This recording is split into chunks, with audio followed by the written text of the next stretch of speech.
one more time. How's that? Okay, perfect. Mic check. Yeah. 1, 2.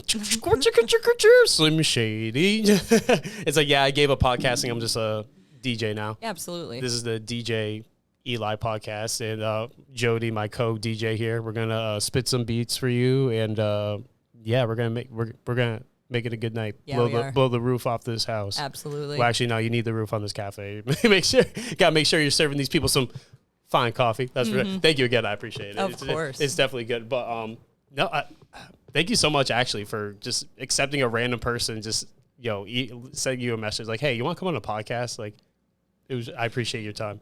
I feel in life, you have to say yes when opportunity knocks in order to have cool stories about random things you've done in life. Oh, okay. What's the coolest random thing that's happened to you, like, in life? You're like maybe it's something that you never thought you had done and you did it. You're like, oh wow, that's actually pretty fun. Honestly, yeah. So one night after working at Pie in the Sky in Woods Hole, it was 11:30 at night, and we all decided to go skinny dipping in the ocean after work. And all the bioluminescence was in the water at the time. And so we all went, and the water was perfectly still, and we were all swimming, and you could kick your feet, and like the ocean floor was glowing because of the bioluminescence. And it just ended up being like probably one of the coolest nights of my life. Really? And I could have just been like, no, I'm scared. I don't want to go in the ocean at night and go skinny dipping with my coworkers, but I don't want my coworkers to see my tits. Like, come on, like, what the fuck is this? It was very non-sexual. Yeah. It was just like this beautiful moment that the four of us randomly shared with each other, though. But that was first thing that came to my mind. It's beautiful. Like, again, the beauty of Mother Nature. It was so cool. Yeah. Do you hike a lot, or is that like something you yeah. do? Okay. Yeah. I like to be outside. You do more of just like actual like altitude hikes, or are you just more for like scenery kind of? Scenery. All Scenic. right. Yeah, scenic gal over here. Damn, okay. So where have you been, like, by any chance, like any national parks or anything specific, or you kind of just go wherever you're in the area, like, this place looks nice? Kind of wherever we're in the area. Being that I'm from Arizona and I live out here, I've spent a lot of time on the West Coast when I was a kid, and I think probably one of the coolest national parks we ever went to was Mount Shasta. Mount Shasta. It's in California. Oh, really? Okay. Yeah. What, South? Cali? Northern. More. Okay, yeah. No, I'm actually... Mount Shasta. How you say Shasta. S-H-A... S-H-T-A? Something, yes. That's close enough. I'm going to go on Google, and Google's going to be like, what the fuck, you can't spell? I'm like, yeah, I can't spell. That's why I came to you. Like yes. What the fuck? Mount Shasta. Okay. Yes. Why was it like the most like scenic? It just absolutely stunningly beautiful. And then it's funny because I found out later in life, I was like a teenager when I went there. There's actually like all kinds of cool stuff about like vortexes in Mount Shasta. And it's like this really spiritual place and all kinds of stuff. So it's kind of funny that even as a child, it left an impression on me. Wait, vortexes like to other dimensions and stuff? Like, hey, whatever you believe in, Oh, yo. So you telling me I can meet... Get the tinfoil hats out. Oh, yes. Okay. I should have brought mine. Shit, I didn't know we were going to a tinfoil conversation here. No, well, it's like, honestly, in my opinion, there's definitely a battle of like spiritualities of like good and evil, and like there's so much that absolutely even our minds can't even comprehend. Like, I know there's, even just like, for example, like sound frequencies, there's sounds that we can't hear at a certain frequency. So like, what about vision? Like, is there a certain like light fixture or something that we can't see, a whole reality that's in front of us? Like, oh, I'm sure there is. Oh, enough acid, we could see it. Yeah, absolutely. Enough acid, you can see everything. How do you feel about like other like universes, other dimensions? Do you think there's alternate realities? Do you believe there's other life out there? Or is that something you question a lot, or is it like... Definitely think there's other life out there. Yeah. Also, maybe not the most popular opinion ever, but I feel that a lot of what happened that based a lot of religions were probably actually aliens. And that I really believe in reincarnation as well. Yeah. I think we come back and do this all over again, and I think there's way more life out there than just us. So... like, is it like the journey of reincarnation until we achieve our definite purpose as spiritual beings to reach that higher being? Is that something that, or I don't know. I don't know why we keep doing it. Okay. Do you think we're just like these great entities that are just bored one day, or like, hey, let's have a human experience? Quite possibly. We might even be like a science fair project that got forgotten about. You know what I mean? Like the sea monkeys in the tank. Yeah. Oh shit! My sea monkeys. Literally. Actually, wait, what? That's That's a good idea too. You know, I think that the aliens that are out there, I think that they do look like us. I don't think that they're like, you know, tentacle monsters or anything. I think we are the aliens. Yeah, right. Like, who says like we aren't the aliens in other people's dimensions? Yeah. You know, like yeah, we are living amongst aliens. Yeah. Look in the mirror. No, but it's so fascinating though. It's just it's weird when you talk to someone and they just completely like deny. There's like, no, there's no such thing. There's no like, it's just, oh no, it's just with so much vastness and so much life out there. Like, how can you say there's not? Like, we can't. I feel like it would be more scary, honestly, if we were the only things out there, right? I actually agree with you. I do, because then it's that. Oof, it gets. You start opening that Pandora's box of like how vast it is and why it's all there and why we're here, and it starts to get like crazy. Are we the ones that have to start the, you know, germination of the universe? Like, we have to like start, like, you know, just like Elon Musk going out to Mars, like starting out that way. Well, that's another whole tinfoil hat thing. It's like, did we start on Mars and restart over here? You know, it's Very well could have. you think we got like a nuclear meltdown out in Mars? We're just going down the line. Yeah. Next planet. Here we go. Let's get ready, guys. Yeah. What the heck we do to make Jupiter? Like, that's what I'm questioning. What the heck? No, have you ever been fascinated? Like, are you fascinated with like sciences and stuff like that, biology, or? Cause I know you run a rescue cafe, you're supporting animals. So I don't know if like you ever have a passion for biology or science or something like that. No, not particularly. No? Nope. Just definitely a big alien tinfoil hat gal is how we ended up down that road for sure. Yeah, it's just like, you know, especially now when you have, you know, CIA and FBI like approving, going out there saying like, yeah, there are unidentified flying objects we don't know about, and we don't know if they're earthly. It's like, oh well, that's great to know. Like, it's like, yeah, I think coming 2030 aliens. That's my so? prediction. Yeah.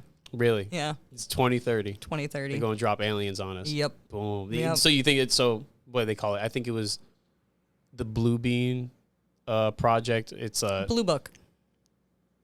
Blue Book. Yeah, Project Blue Book. Okay. It's the one where they fought like they, you know, no, but that's the one they keep trace databasing, right? Everyone? Oh yeah. Oh, okay, Yeah. yeah. We already know that, and that's another creepy thing with technology, right? Too, we're so used to, you know, but what's privacy anymore? Nothing. Really, if you think about it, you know, I mean, it's even, there was actually articles out there on Facebook saying that Meta now, Meta, saying they know exactly when you go to the bathroom. It's like, oh wow, that's.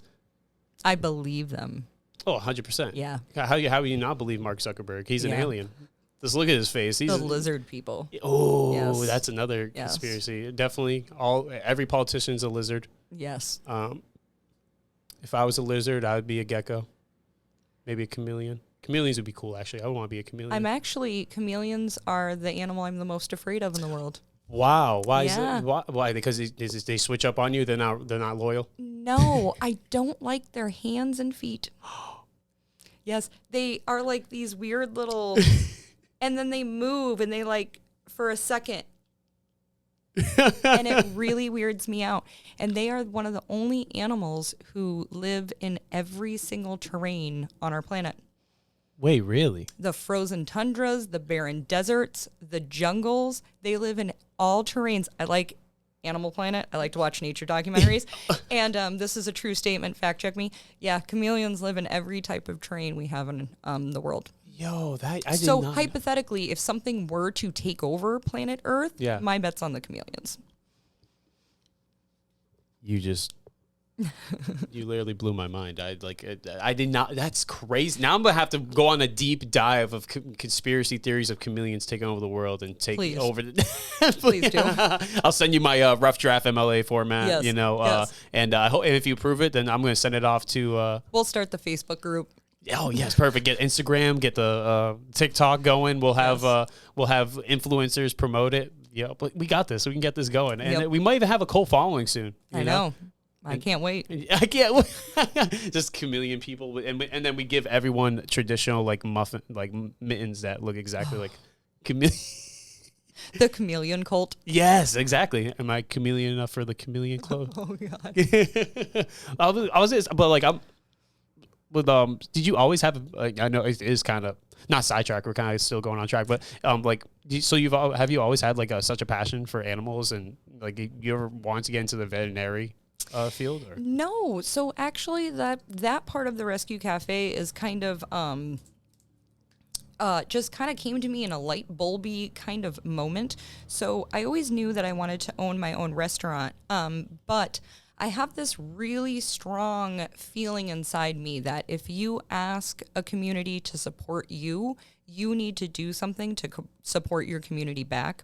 And in order to feel good about having a business, and money makes me feel weird. You know what I mean? It's like one of those things, the exchange of money, all that stuff, it makes me feel weird. And one way to make me feel better about owning a business was that it needed to help in some way. And I was thinking about various things, you know, that need support, and then various things that I'm passionate about in my life.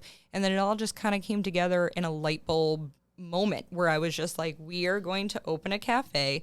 A portion of each sale is going to go to local animal shelters, and we're going to call it the Rescue Cafe. It was just 1 minute, I didn't have the idea at all, and the next minute, that was the plan.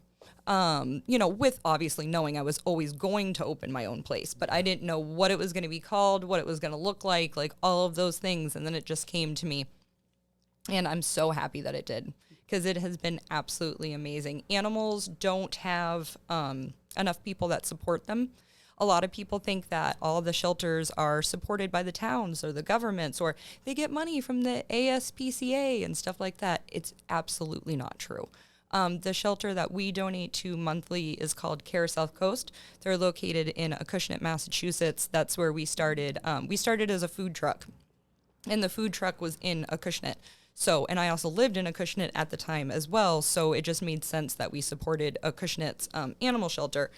So they don't get funding from the city, the town, the government, nobody at all. It is literally all from people donating money, people donating their time, donating resources to them. And a lot of the shelters are like that. And we also try to help raise awareness for the fact that they don't get funding the way that people think that they get funding, just to try to help inspire people to, you know, consider donating some of their time, consider donating some of their money to, you know, these innocent animals who, through literally no choice of their own at all, ended up in the situations that they're in.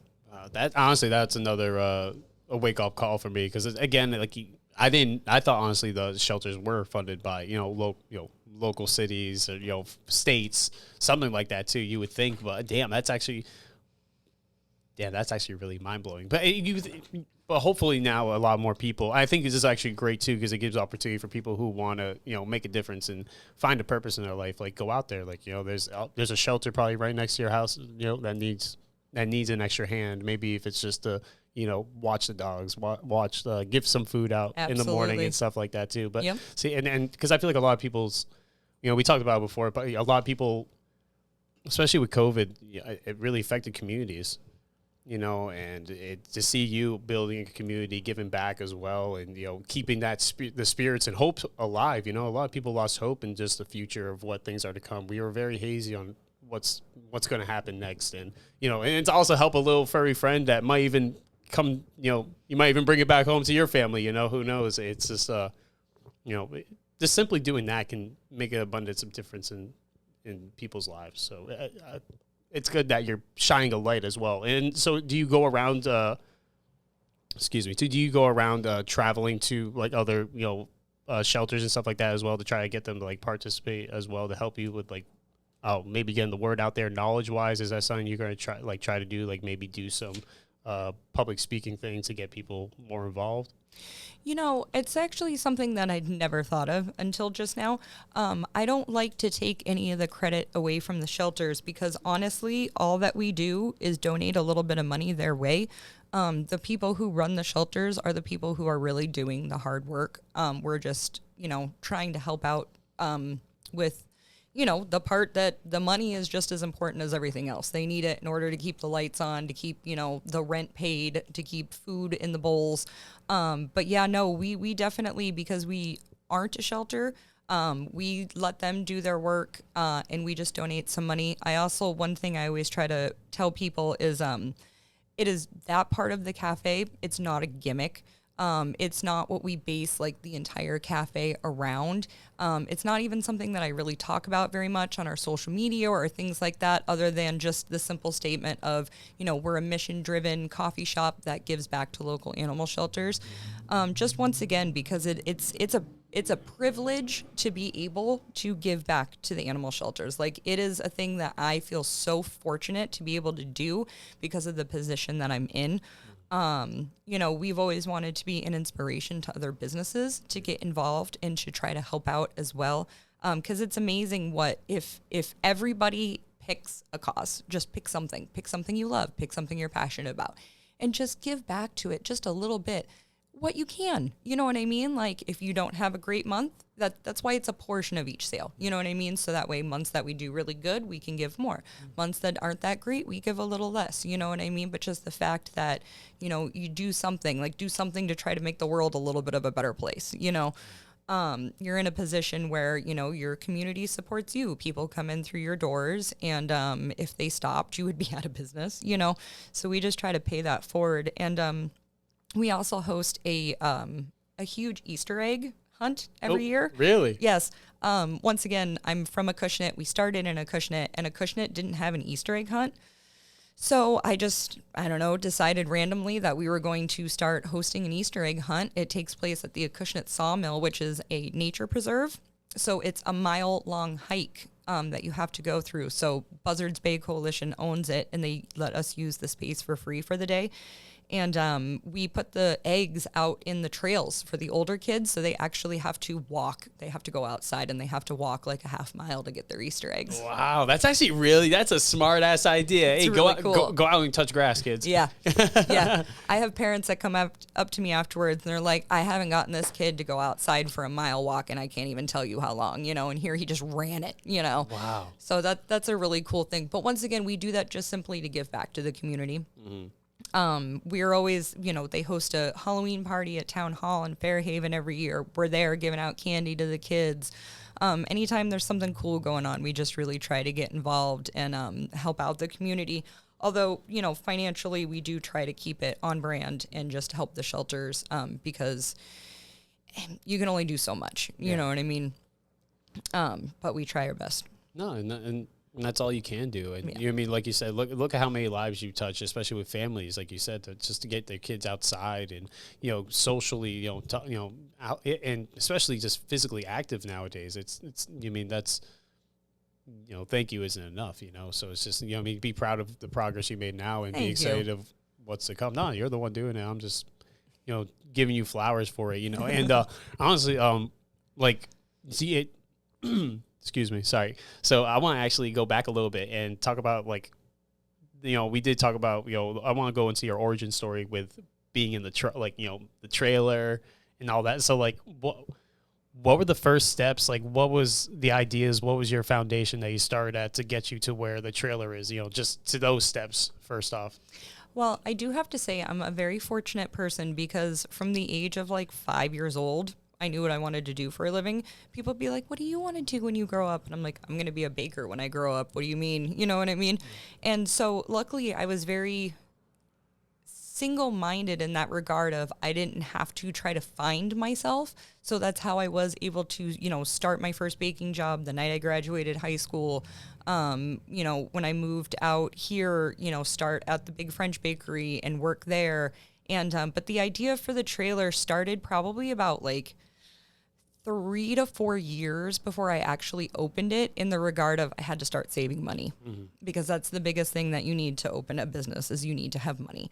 And I didn't want to put myself in debt. So I was like, I'm just going to save every penny I can. And then the absolute chaos of COVID happened. They were giving out bonus checks for things, and I worked through the whole thing, and then they gave you checks while you were working, and just all kinds of extra money was coming in, and I just squirreled all of it away. And I took on a position as the general manager at a restaurant, and when I was interviewing for the position, I let the owner know, hey, when I leave here, it will be to open my own place.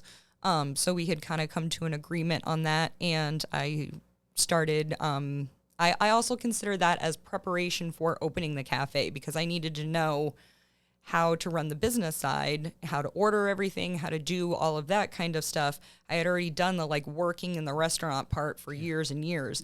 And so you were able to shadow that person in your for the business aspect of things to really learn to absorb that part of it, or was it something that you had to learn all yourself? I had like about a week's worth of training, and then I took over the position of GM January of 2020.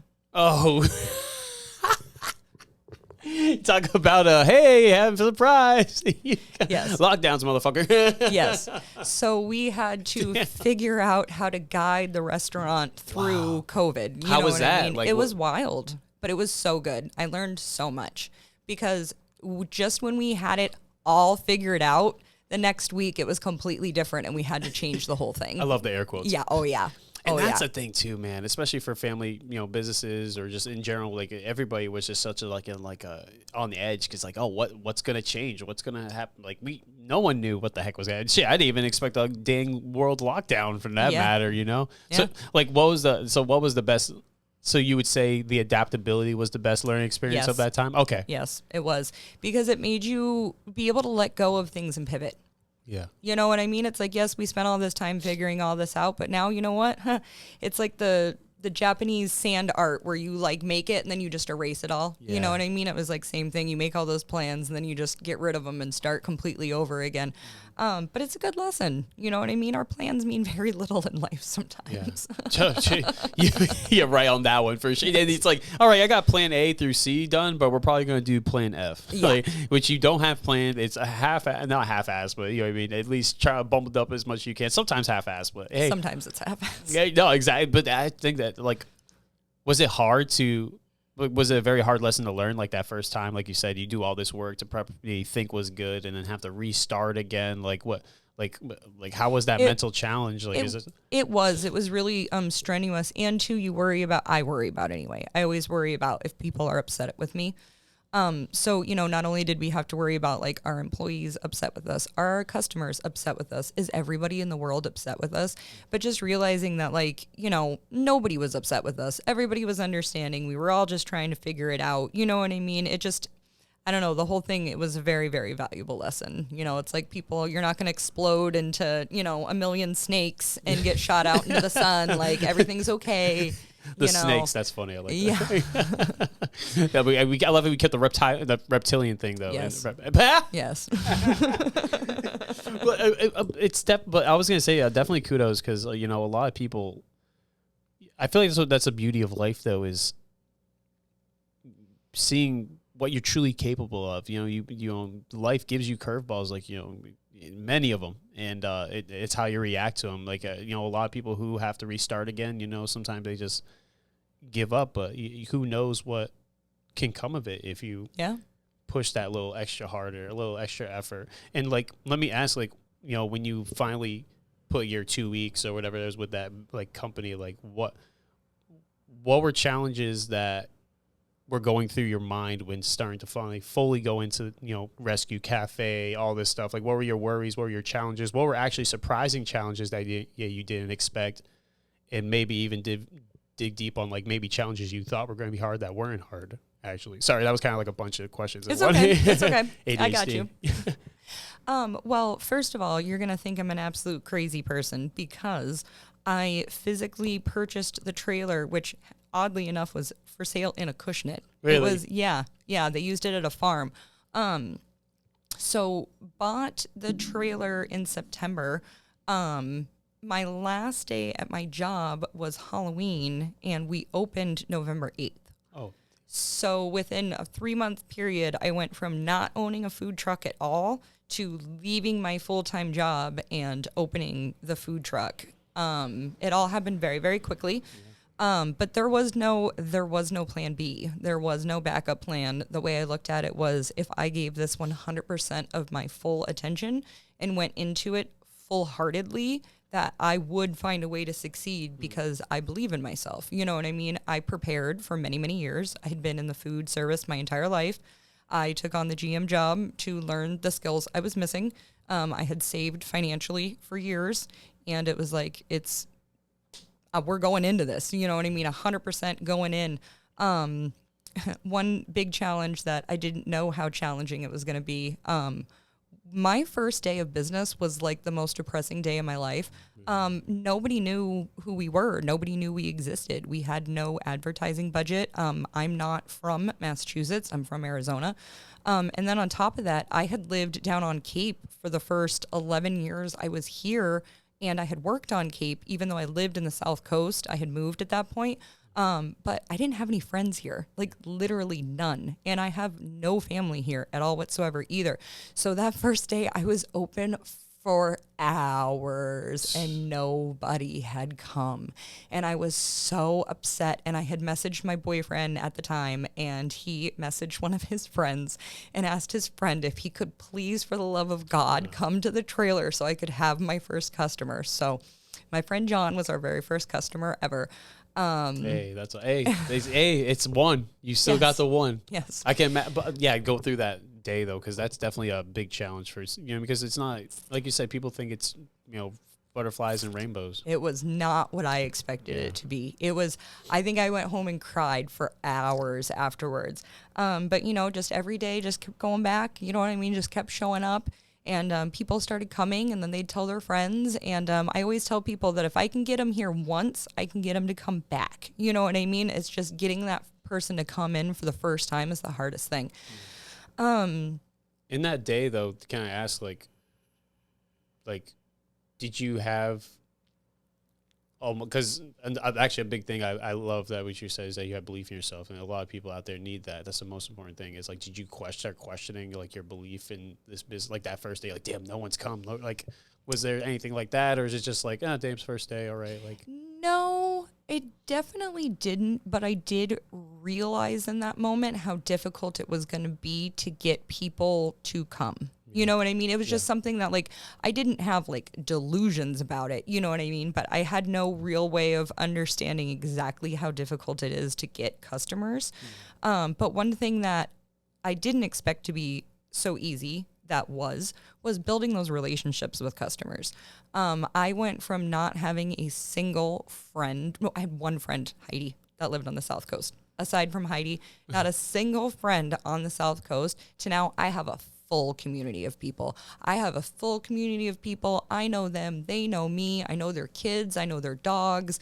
I know what they drink before they even walk in the door. You know what I mean? And when I'm having a bad day, they listen to me. When they're having a bad day, I listen to them. Like, I could have never imagined the community. I'm like getting teary-eyed over here. No, you're good. The community that we were able to build in the amount of time that we were able to build it. No, it's beautiful, Jody. Seriously, it's... And, as somebody who is... I wish I had a tissue to give you, but I got no tissue. As somebody who does live, 3,000 miles away from their home, it was really, really cool to finally be able to build a home here. This is my home. Yeah. And let me, like, what does your family and, like, friends out, back home think of, did they have doubts? Like, were very supportive? Like, how, like, if you don't mind, you know what I mean? Yeah, no. So when I was originally moving to Massachusetts, my entire family was like, you are out of your mind. Up in here? Up in here. Yep. Y'all gonna make Yep. And then it was my mom was the only person who she was like, listen, she's like, I'm sad that you're leaving. She's like, but as a mother, it is the most beautiful gift in the world to see your kids go out and live their life. You know what I mean? And it was actually really, really great that she said that to me, because it was hard when everybody was telling me not to go. You know what I mean? And but there was just something in my heart that was like, Massachusetts is where you need to be. You know what I mean? And no regrets. Never had any regrets about leaving. Even though it was difficult. But, and then when I was starting the business, my dad in particular thought that I was out of my mind for quitting my job. He's like, I cannot believe you quit your job. And I'm like, but why? There's always another job. You know what I mean? It's like, if things don't work out, there's always another job. I can always just go back to working for somebody, It's not like I had some 50-year tenured career that I was walking away from, you know what I mean? It was a good job, but, there's always another restaurant. There's always another place I could go, especially with the way that I did it. I still to this day have no debt on the business at all whatsoever. If we don't have the money, we don't do it. You know what I mean? It's amazing. And yeah, so it still is one of those things where like if tomorrow I decided I was done, I could literally just walk. I mean, obviously not literally just walk away, but I mean, Just walks in the middle of making a coffee. All right, I'm out. Peace. Good luck. They're like, really right now? Yeah, right this second. Yes. No, that would have been me at like 8:30 today, but that's another story. But you know, it's just one of those things where it's like, and what if I fail? You know what I mean? But what if I don't? How cool would that be? You know what I mean? So that's what we've been kind of riding on is like, but what if we don't? How cool would that be? You know what I mean? And so far it's been really, really cool. Damn, you got me wanting to get up and get. No, no, I appreciate that a lot because how many people out there with that just the what if, you know, that's the worst feeling to have in this life. You know, if I could have any advice for anybody out there, there's so many people who are going to tell you that you can't, you know, and a lot of it is it's their own insecurities for the chances in their life that they didn't take. You know what I mean? For the opportunities that they let pass them by. And it makes people feel more comfortable when other people stay content and stay mundane and stay in their boxes and all those things. And if you believe in yourself, if you think it is that something that you can truly do, you should do it. Even if nobody supports you, even if nobody believes in you, just give it a shot, you know, because honestly, sometimes what's the worst thing that could happen? You know what I mean? But if you don't try, living with a life of regret is a pretty bad thing to have happen. 100%. Shit. Like, you know, what was it? Most men live quiet lives of desperation. You know, it's sad. You know, it sucks because again, like, do you read? Like, what books do you read? Is there anything like? Unfortunately, I don't. No. I'm a little bit of uncultured swine in that regard. No, not at all. No, it's just honestly, it's beautiful. Like all of you've been saying is just like, especially with self-belief, it's been the connection to what I just read recently, which I recommend to you if you listen to audiobooks or anything like that, if you want to get into it. It's called The Power of Your Subconscious Mind by Dr. Joseph Murphy. And he says exactly what you're saying, you know, just the self-belief and, you know, going against the grain and realizing that, you know, because our subconscious doesn't know when we're, you know, being sarcastic or funny. And so it's like when people say like, oh, my fucking job sucks, I'm not doing financially well, blah, blah, blah. You know, your subconscious mind like absorbs that. And then, you know, your subconscious mind, its goal is to create whatever you put in front of it. It's going to make it happen, whether negative or positive. Yes. So to have self-belief in yourself and strive for those dreams, those goals, you don't manifest and dream those things in your mind for nothing. If it's created in your mind, you can make it into reality. How was you know, coffee invented? Someone thought of, hey, let me put ground bean in hot water. You know what I mean? It's just someone they struck gold. Yeah, literally, right? the golden, like if we can pull out like a golden like coffee bean, like that would exactly be it. No, but it's just, you know, it's why do people have such self-doubt in themselves? You know, my therapist, and yes, I am in therapy. I'm not ashamed to admit that at all whatsoever. I've struggled with mental health my entire life. Who hasn't? Who hasn't? I know, right? Liars. Yeah, you know exactly. what I mean? But she told me that our brains don't like to be proven wrong. So if you go into a situation assuming, I looked at it as preparing for the worst. Yeah. She's like, your brain doesn't know you're preparing for the worst. Your brain is anticipating that this experience is going to be negative. Our brains don't like to be wrong. You know what I mean? Okay. She's like, so if you can start looking at things, she even told me, she's like, don't even go to positive yet. She said, positive is way too far advanced for you. She said, go into things thinking neutrally. Okay. She's like, so then at least you're not putting any expectation really in either direction. You're just going and doing whatever it is you're going to go do. You're open to the experience. I was like, all right. So that's what we've been working on. Yeah. No, and that's amazing though, because it's definitely, you know, that's, you know, I mean, people, you know, they think it has to be a 180. You know, it's just slow progression every day, like a point, one step, two step. You know what I mean? When it comes to anything, too. Mm-hmm, she tells me we're going like 5% changes at a time. She's like, we're not doing any radical changes. She's like little bitty ones, and I like that. Yeah, huge changes are scary. No, exactly, and that's a great thing though to have someone, you know, with you. Actually, have a tissue by any chance? If, if you don't mind. Sorry, y'all. I'm like, I can feel the drip slowly coming. I'm like, no, I'm not trying to have this drip on my microphone. That is too funny. Guys, I hope you guys are enjoying this episode so far. Go to Rescue Cafe located in Fairhaven, Massachusetts. If you want to support your local businesses, thank you so much. You're awesome. Yeah. Oh, wow. It's like a script. I know. I'm sorry. I feel like I just took out like the 10 Commandments or something. No, thank you so much. At least I know. I just want to get that little drop. We believe in high quality napkins around here. I like that. But a lot of, because honestly, that's something therapy is the best thing because, the best thing is just to release it out into the world. Your struggles, your demons. How strong people you see out there are so open about their weaknesses because they, it makes you stronger when you release them out. Because when you're sitting there by yourself fighting your inner demons, it's, you can't do everything by yourself. It's like, yeah, of course, it's your own battles, but, it does, alleviate issues when you're able to talk and conversate with someone, Oh, 100%. And, too, just to know that, like, everybody, like you said, everybody, you know what I mean? We're all in this together, and there's no real need to be ashamed of it or hide from it. Or, I also find that I get a much more positive response from people when I'm just real with them. Yeah. You know what I mean? When you're just like, if you're going through something, just being like, yeah, and like I'm having a day right now, and most people are just like, oh, I get it, you're good. Yeah.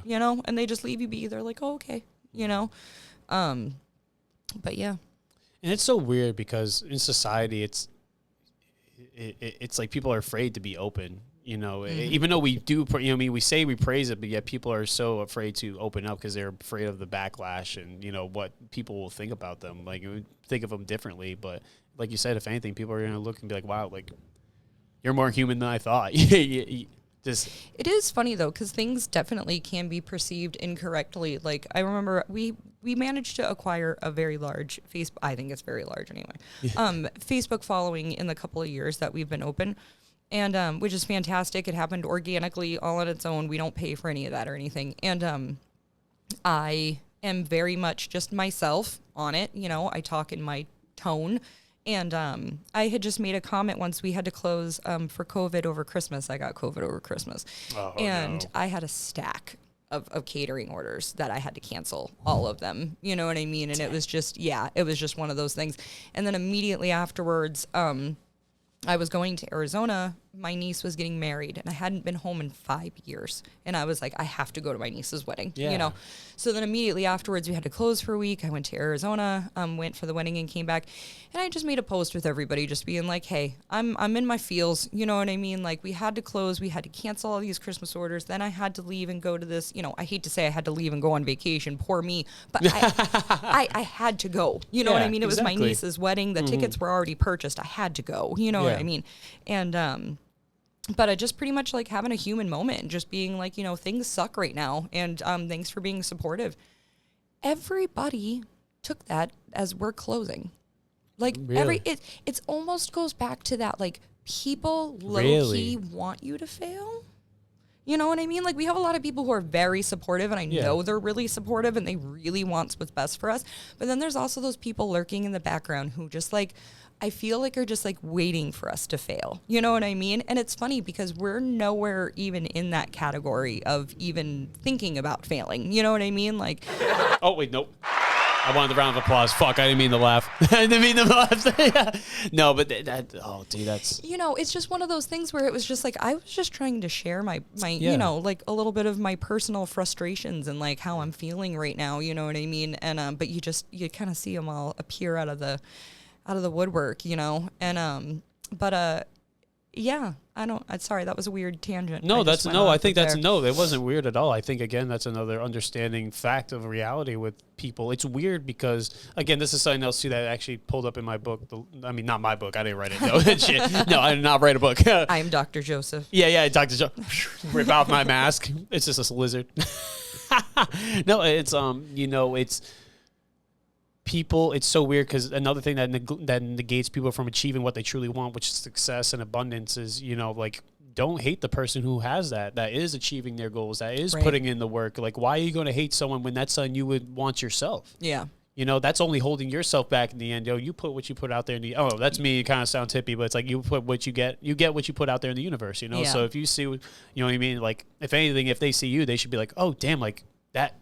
If she can do it, why can't I do it? It should be a motivation, and we should support each other in that. But There's always going to be those people that, and that's how it is. That's just how the world works, and that's what makes life beautiful. Because there's Once so many again, different. it goes back to it triggers people's insecurities. Yeah. You know what I mean? Like it just triggers that little, piece of self that just, it makes them feel bad about them for some reason. You know what I mean? And it's like, that's not what we're here trying to do. You know what I mean? Like we just literally, I don't know.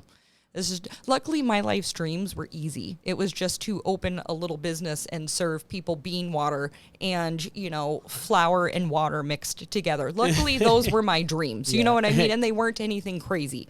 I'm grateful that they were such modest dreams. Yeah. Even that wasn't easy though. It's like easy, but no, not easy. It's not easy to achieve them. I'll tell you what though, being in the brick and mortar is a lot easier than the food truck. Really, in a sense of what? Just having a foundation. My God. I did not know what I was getting into when I was getting a food truck. Yeah. It was so much harder than I thought it was going to be. Just from the fact of you take things for granted, like running water. Oh, yeah. We used to have to bring the water into the food truck. And then things like drains, we had to pump the dirty water out of the food truck and bring it to the wastewater treatment plant and empty it out. And then all the fresh water needed to be brought in every day in special jugs. And you only have so much refrigeration for so much food at a time. And it was so much more work than I thought it was going to be. Damn, how much space? How big was the trailer? I had a pretty decent sized truck. I think it was like 5 by 10. But still, even then, it's like you said, with all the stuff that you're you got a bakery in there, you got a coffee shop. Like, what the fuck? Trying to utilize that space, you can only do so much. Yep, and being completely alone, no employees, no partners, you know what I mean? It was way, way, way, way, way too much work. But it was also like the best start you could ever ask for, because the overhead was very, very low. Yeah. And then I could bring myself to events to get advertising. So going back to nobody knew who I was, we didn't have any money. How do you get people? How do you advertise? It was nice to be able to go to events and, my trailer with my 8-foot logo on the side of it is, at the event. And then I could tell people, we have a permanent location. You can come see us at, and like drop the location on them and stuff like that.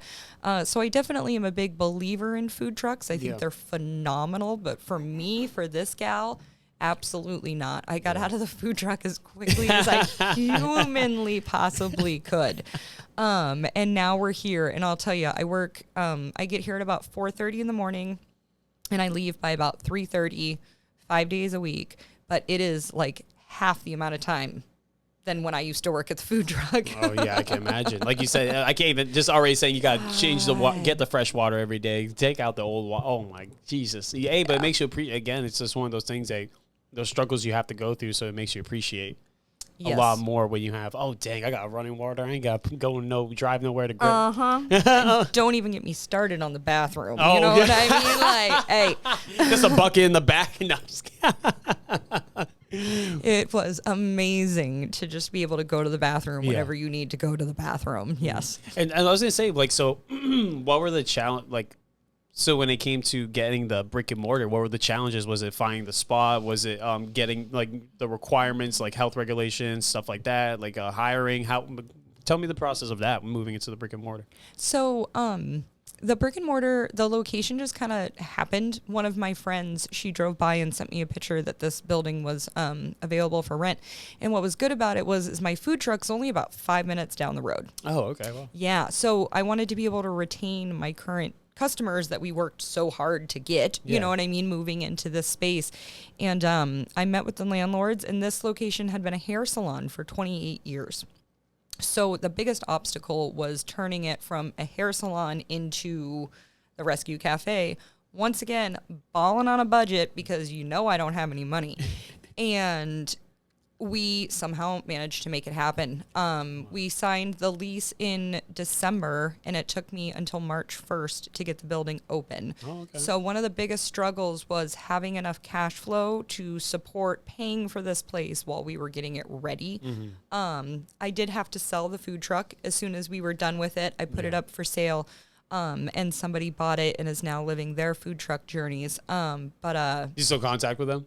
Yes, actually, that's a fun story. So the girl works at the bakery that I worked at in Woods Hole for all those years. Yes, but we never worked together. We didn't know any of that until she came to look at the food truck. And I was like, holy crap, we're like family. We're like distant cousins. You know what I mean? Wow. And, but yeah, so she's down on Cape and she is doing Cape Verdean food. Okay. And What's her the name? Mobile Munchies. Mobile Munchies. All right. Yes, her name is Henna Monty, my girl. Shout out to Mobile Munchies. Get your munchies over with her. That's awesome. Yes. What? That's so cool. Again, like you said, it's so cool to see, their dreams come. And hopefully one day she'll have a brick and mortar. Yep. That part's really, really cool. And then, so health regulations, once again, this is my jam. This is what I've been doing my whole life. Eat, live, and breathe it. I always start with going to town hall first and being like, what do you want from me? Yeah. You know what I mean? This is what my intentions are. What do I have to do to satisfy this for you? I'm a big believer in read your town's bylaws if you are opening a business. Any business? Any business. Read your town's bylaws because you need to understand like buy, see you later, bylaws, or BI, bylaws. BY-LAWS bylaws. Okay, I was like, bye, so long, farewell, Civita, say goodbye. Okay, yeah. So read the so why is that? So because a lot of the positions in the town hall environment are people who come and go. Sometimes the building inspector has worked there for a total of 3 months. You know what I mean? Sometimes the town clerk is brand new. Sometimes you ask to speak to the building manager and somebody else who isn't the building manager shows up and gives you information that isn't correct. And these are things that happen very regularly. What? But if you, as the person, know what is right and what is wrong, you can go in there and very politely and kindly be like, oh, I'm sorry, I actually read in this, category of this code that this is actually the correct information. And then they can be like, oh, okay, yeah, you're right. I'm sorry. I've been here for 3 months. I don't know. You know what I mean? Yeah, because we're all human, right? You know what I mean? But you can't know everything. Correct. And, you think in your mind that these people have been in these jobs for like 20 years, but that's definitely not always the case. Especially a town that we're currently in. I love their town hall. They're amazing people. They're all so nice. They're all good at their job, but their turnover rate has been insane. Really? This last year, it has just been like almost every position has changed out.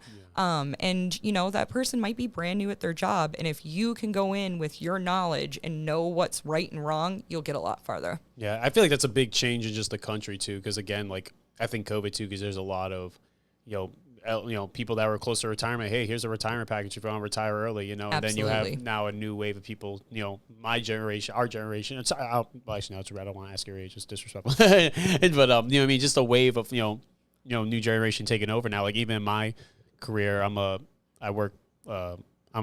mechanic for electric motors and stuff like that. And it's like seeing the old heads, retire and seeing all the new faces, it's a lot of, like you said, a lot of knowledge that's being missed, that isn't getting passed down, and it's definitely hard. I feel like we're gonna feel it. Well, I feel like we're starting to feel it now already, but it's gonna impact us now. But as long as we keep our heads up and, like you said, help each other out, have that mindset and like do your due diligence as well as a citizen. My sister, she's a doctor, and she always tells us the same thing about with your healthcare. You know what I mean? Is it's like, don't be a Google doctor, but be informed in things and advocate for yourself. You know what I mean? And it's the same in business. You really have to advocate for yourself. But none of it's impossible. You just literally go to the town's website, pull up the information, spend 20 minutes reading it, educating yourself. You know what I mean? And then you're good to go. Mm-hmm. Exactly. It's just taking that time because, if we're going to be consumers, like, like people that just watch like YouTube, like why not learn something? Go out and just learn a little bit more about your town, a little about, like preach it, preach it. Yes. Anyone who ever says that they didn't have time for something, what they meant to say was, I didn't prioritize that. You know what I mean? Because if you actually want to do something, people will actually do it. You know what I mean? Yeah. And that's the thing, honestly, like even myself that I struggle with is comfortability. You know, it's, you know, we're just humans, you know, we take the easier way out, you know what I mean? To actively do something uncomfortable that pushes us, like our minds, like you're like, what the fuck? Why are we doing this? Like, what's the point? We already had a comfortable living. Why am I going to do this? Why am I going to do that? But no, you're completely correct. I mean, honestly, the final push for me opening the cafe, like I always knew I wanted to. I was saving for it. I was planning for it. But when it finally got there, I was starting to be uncomfortable in my life, in my situation, in my job. You know what I mean? And I remember my old job, they were actively pushing me out of my position, and they weren't even necessarily hiding the fact that they were. And me and my boss had a very good relationship with each other. Like I was one of her daughters, you know what I mean? And this is gonna make me cry again too. But I didn't sign up for the fields trip here. She said to me, she goes, do you know why mama birds push their babies out of the nest? Oh. And I said, no, I don't know why.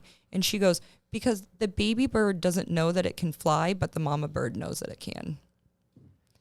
And I was like, Mic drop.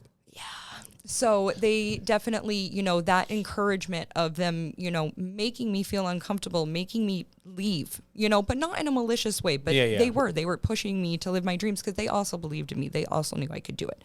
You know what I mean? That definitely helped. And then the uncomfortability of being in the food truck and being overwhelmed and working a million hours pushed me to open this. You know what I mean? And then now the uncomfortability of working, you know, 55 hours a week drives me to want to do better so that I can get more staff, so that I can take a little bit of a step back. You know what I mean? But it is all those things. I do agree with you. It's a lifetime of being uncomfortable. Pushes you forward to try to reach an area where you are, you know. And some people aren't uncomfortable in their lives, and that's totally fine. That's awesome. Stay. If you are happy and comfortable in life, keep being happy and comfortable in life. Yeah. You know what I mean? There is nothing wrong with that. Mm-hmm. Do that, you know. But not everybody is. Yeah. You know. So, and if you're not, you should definitely make the necessary changes to get the happy and comfortable life. You know what I mean? Yeah. A question you had asked me about earlier about hiring and staff. We're a little fortunate in that regard. We have the same staff that we originally started with. Oh, really? Yeah. Just you? It's just you doing everything, just running around doing like 5 different jobs. Pretending. I'm like, hi, now I'm Michelle. Now I'm Savannah. And they're like, uh-oh, she's lost it. It's all right. The coffee's good, though. Keep going. Just humor her. Yeah, exactly. That's so funny. I love your humor. But no, yeah, I hired the 2 girls when we opened this location. And then my daughter works with us on the weekends, which has been phenomenal. She's 15, and she is probably the hardest worker here. She comes in with me in the morning at 4:30 to start baking, and then she works the full day. Everybody else comes in at like 8 or 9. She comes in with mom. And she absolutely loves it. She is saving up money for driving school and to buy her own car. And I haven't given her any of that money. She's done it all from working, all from her paychecks, and she's crushing her goals. She's learning really good, you know, life lessons and how to deal with customers. The first couple of weeks, she was terrified to talk to them. Now she has full-blown conversations with them, you know what I mean? And I'm just the most proud mom that has ever walked the face of the planet. That kid, I have an amazing kid. That's awesome. Love her. No, exactly. And that's the best thing for her, especially at 15, you know, to have that work life experience at early age. You know, she's only going to become more developed and more, you know, especially with social skills, you know, that's something that's so rare nowadays to actually conversate with people and just, you know, socialize. She's going to do great. And to have that work ethic, like you said, like she's, you know, wherever, you know, she sets her mind to, she'll definitely exceed. Is she thinking about doing continue, like you think about continuing the legacy in the Rescue Cafe, or is she trying to do like a different, has she ever talked about that or? Yes. So we have definitely talked about that. And it's kind of funny because, you know, you always want better for your children than what you had. Restaurant life is so hard, but it would be very different for her than it was for me. You know what I mean? I had to go a hard path. She would have a much easier path. But she goes to a vocational school, and she's in business tech. So she's out there learning Excel and software and QuickBooks, and she's getting all that information that mama doesn't know how to do. You know what I mean? Damn. And so, you know, we definitely talk about it. In a couple of years, I want to open the Rescue Cafe and Bakery. That will be a bigger location. We'll do breakfast sandwiches, an expanded menu, an expanded baking menu. And we definitely have flirted with the idea of her running this location for me to go open the other one. But it's also hard because I still want her to go to college and live her dreams. So to be decided. Yeah. Maybe a little out of both columns if she can go to school and work, maybe do a community college or something like that. But I mean, it would, if I could be completely honest, it would be amazing. You know what I mean? To have a true family business, and, you can trust your family more than you can trust anybody else in that regard. And she is an extension of me. Like, she handles customers the exact way I handle customers. You know what I mean? So it would be the dream. It would be the dream. Hey, you already made it this far, so you'll figure it out when the time comes. Yes, right? definitely. Yeah. And that's all. And like you said, and that's generational wealth that you're passing on too. Because like everyone thinks of generational wealth as just like money and stuff, but it's bigger than that. It's the knowledge, it's the ethic, it's the work. Teach a man to fish, you feed him for a lifetime. Yeah. You know what I mean? Like, I'm teaching her how to fish. Yeah. Now, she's got to be able to run her own business, even if she doesn't want to do this. Like, finds a whole different industry she wants to get into. Like you said, it's opening up the many more doors for her. Yes. Because it's just like, she might not even need to go to college with all the knowledge she's done by the time she's graduates high school. You never know. Yeah. Because I'll tell you, the vocational schools, man, they're incredible. She learns so much more. They spend 2 weeks in their shop. Oh, yeah. And then they spend 2 weeks in their traditional classrooms. But I mean, when she's in her shop, they make them run payroll. Oh, wow. I mean, she knows how to do all this crazy stuff as a freshman. You know what I mean? It's her first year. And, but yeah, I'm really happy she chose a vocational school. Yeah. It wasn't an option where I grew up at. We didn't have those kind of schools out there. I felt a little jealous. Yeah. Oh no, 100%. Hey, but like you said, it's good that at least your child has like a pathway, to gain more knowledge and do better, Yeah. So, and yeah, vocational schools are definitely worth it, especially nowadays with just skilled labor in general. Oh, it's yeah. needed more than ever, it's in anything. It's definitely needed. I wish I went to a vocational school. My sister went to one for Voc Tech for visual design. Oh, nice. Yeah. Now she just she does like streaming, like doing designs and stuff for people online. That's like, so cool. I'm like, you lucky. Yeah, that's cool. She moved up to Canada. I'm like, oh, you goddamn Canadian. You're Canadian. Like, you at least send the maple syrup down. Fuck. Yeah, absolutely. And the poutine. Oh, I've never had the poutine, actually. Stop it. No, come on, don't call me out right now on my own podcast. I've never had poutine. I'm like, we're getting in the car right now. Let's Wait, go. is there one Wrap up the this road? up. No, it's what's in Dartmouth. They're a barbecue place, but they have the best poutine I think I've ever had. It's called Cask and Pig. Oh, yep, right on the Route 6, right? All the way, yeah. They do a linguiça poutine that,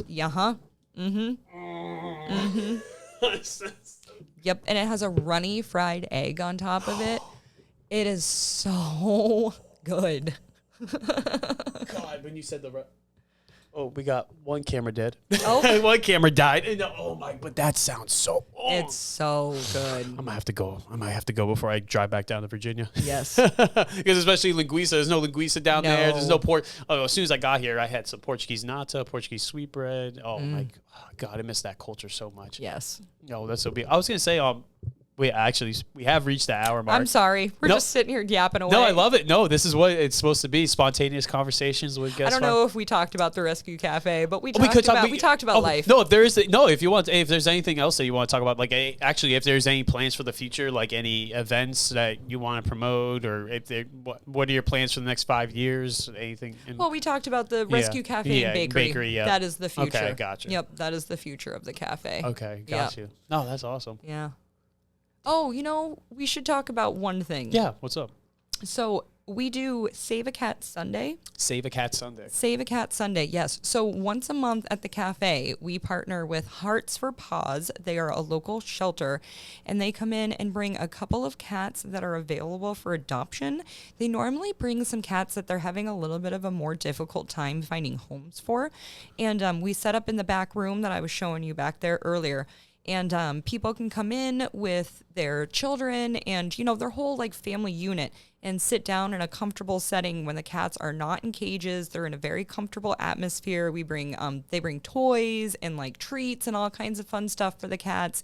And so far we have a really, really high success rate. About 85% of the cats that have ever come to the cafe have been adopted. And that has been like probably the coolest part of this whole entire thing, is when you can actually be a part of helping the animal find its new home is just means more than anything to me in the whole world. We are looking for more shelters that would be willing to come in and set up for Save a Cat Sunday. And we also donate money every time the shelter comes. And then people also, it's a donation to get into the cat room to hang out with the cats. And those donations go straight to the shelter. We have nothing to do with it at all.